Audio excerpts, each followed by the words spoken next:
Ini adalah pengalaman pertama saya itikaf di masjid yang belum pernah saya kunjungi sebelumnya. Dan itikaf ini gak bisa disebut betul-betul itikaf karena banyakan keluar masjidnya. Naik kereta dari Jakarta malam, saya tiba di Yogyakarta pagi hari. Karena masih pagi, saya berjalan dari stasiun melewati Tugu Jogja, Jetis, Jembatan Sarjito, dan akhirnya sampai. Tiba di UGM, saya istirahat sebentar di Geraha Sabah Pramana. Lalu lanjut berjalan sampai akhirnya tiba di Masjid Kampus UGM atau biasa disebut Maskam. Masjid ini luas dan sejuk. Terdapat menara yang di sampingnya terdapat air mancur yang menuju ke bangunan utama masjid. Dan di bawah tangga inilah saya akan tinggal selama beberapa hari. Saya kenalan dengan beberapa orang.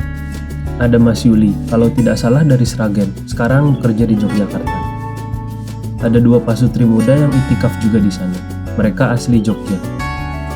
Ada satu keluarga lengkap dengan dua anaknya, dan mereka ternyata dari Depok, Jawa Barat. Sekalian mudik katanya.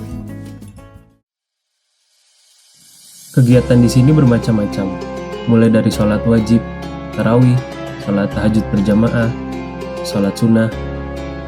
Di sela-sela waktu, mengaji, membaca terjemahan, atau membaca buku kajian Islam. Setiap sehabis tarawih atau setelah sholat subuh dan sebelum azan maghrib juga ada kajian atau ceramah. Kita diajar sholat subuh 1 jam dengan suara beliau yang seperti itu. Kajian yang paling saya ingat adalah dari Gubernur NTB, Tuan Guru Bajang. Apa yang disampaikan sangat simpel dan mudah dipahami orang awam seperti saya. Setiap berbuka disediakan paket takjil yang tentunya gratis berupa nasi box ditambah kurma dan teh manis. Hidangan setelah tarawih juga disediakan, tapi itu khusus untuk peserta itikaf walaupun sebenarnya siapapun boleh mengambil. Untuk sahur, kami membayar Rp20.000 per orang. Dapat nasi box lengkap dengan minum, bahkan kadang-kadang ada kudapan lain. Mendekati jam berbuka, banyak pedagang sekitar Maskam. Lokasi ini juga yang katanya dijadikan tempat untuk Sunmori alias Sunday Morning di hari Minggu di luar Ramadan.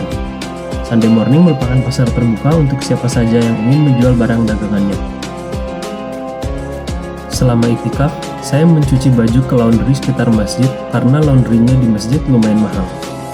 Saya dan Mas Yuli menjelajahi utara UGM untuk mencari laundry kiloan. Kami ke laundry dengan harga Rp3.500 per kilo, dan Mas Yuli selalu mengingatkan untuk hidup hemat. Sahurnya juga hemat. Karena dia kenalan dengan beberapa panitia dan menanyakan apakah ada makanan berlebih, dia juga sama sekali tidak pernah jajan di tempat Sunmori sekitar Maskam. Udah di video terus kok ini dari tadi. Kalau sedang bosan di masjid, kadang saya keluar ke pelataran atau menaiki menara masjid yang bentuknya lebih mirip mercusuar. Jogja selalu terasa nyaman dan tenang. Entah karena orang-orangnya yang hangat, atau karena saya sudah terlalu lama tinggal di pusat ibu kota yang terburu-buru. Ternyata ada teman lama saya di Jogja, namanya Mas Ibnu, dan ternyata dia imam Masjid Mardiyah. Masjid yang juga dimiliki kampus UGM, bahkan lebih awal didirikan. Masjid Mardiyah menjadi pusat diskusi dan belajar ilmu-ilmu Islam. Banyak aktivis dan cendekiawan muslim berkumpul dan belajar di masjid tersebut. Takjil dan sahur di Masjid Mardiyah disediakan gratis karena memang anggaran logistik Ramadannya besar. Selama di sini, saya beranggapan kampus ini besar juga ya. Beberapa kali saya keliling kampus ditemani Mas Yuli.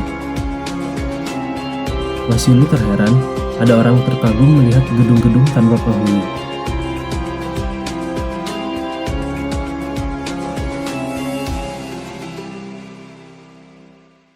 Tak terasa sudah hari terakhir di Jogja. 10 hari terakhir ini saya belajar banyak. Dari kesederhanaan, ramah tamahan, hingga keseriusan dalam beribadah. Setelah bersalaman, kami bertukar kontak. Lalu semua ke tujuannya masing-masing. Saya bertujuan ke rumah Eyang Putri di Wonosobo, dengan ikut numpang saudara di Jogja. Kami berangkat siang hari. Jalan yang kami lalui nggak begitu ramai.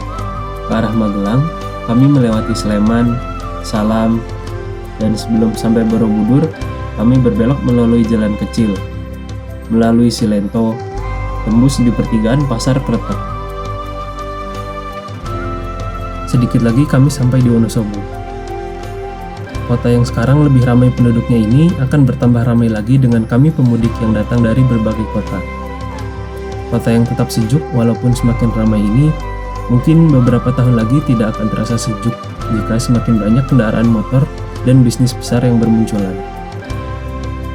Tapi kota ini selalu menjadi tempat pulang untuk kami, melebur rindu setiap tahunnya.